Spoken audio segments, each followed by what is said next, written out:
Hey guys, welcome back to my mini blog. অনেকদিন পর তোমাদের সাথে একটা ছোট মিনি ব্লগ শেয়ার করছি। তো সকালবেলা উঠে ফার্স্টে আমার যেহেতু কদিন ধরে খুব শরীর খারাপ, আমি হসপিটাল থেকে আসছি আর যাচ্ছি এই করছি, আমার হসপিটালে যাওয়া আসা লেগেই আছে। তো সকালবেলা উঠে মা ডিম, তারপরে আমাকে ডাক্তার যা যা বলে দিয়েছে সেগুলো খেলাম, হরলিক্স খেলাম। তারপরে বাড়িতে জিজুরা এসেছিলো, তারপরে আরেকবার হরলিক্স খেয়ে নিলাম, খিদে পাচ্ছিলো বলে। ওষুধ খাওয়াচ্ছিলো, ওষুধ খেয়ে তারপরে এখানে দেখো, এখানে মাটন রান্না করা হচ্ছে, এখানে দিদি মাটন রান্না করছে। তারপরে মা বাবা চিংড়ি মাছ বাজছিল। তারপরে এখানে দেখো এর নাটক করছে, দেখো কাছের সামনে দাঁড়িয়ে আয়নার সামনে দাঁড়িয়ে দাঁড়িয়ে। তারপরে আকাশটা বেশ ওইটাতে ভালোই লাগছিলো। তারপরে একটু ছাদে গেছিলাম, ওটা দেখানো হয়নি।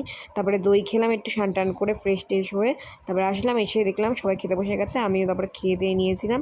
নিয়ে আমি ওকে বললাম, এই পুচকু টাটা বল সবাইকে, হাই বল। ও বললো তারপরে তোমাদেরকে। তারপরে আমি এখানে সন্ধ্যেবেলা ঘুম থেকে উঠে একটুখানি টিটাগড় গেছিলাম, বিকজ সামনেই পুজো চলে এসেছে, দুর্গা পুজো, তো একটু কেনাকাটা তো করতেই হবে জানোই। আর তাদের ওখান থেকে টিটাগড়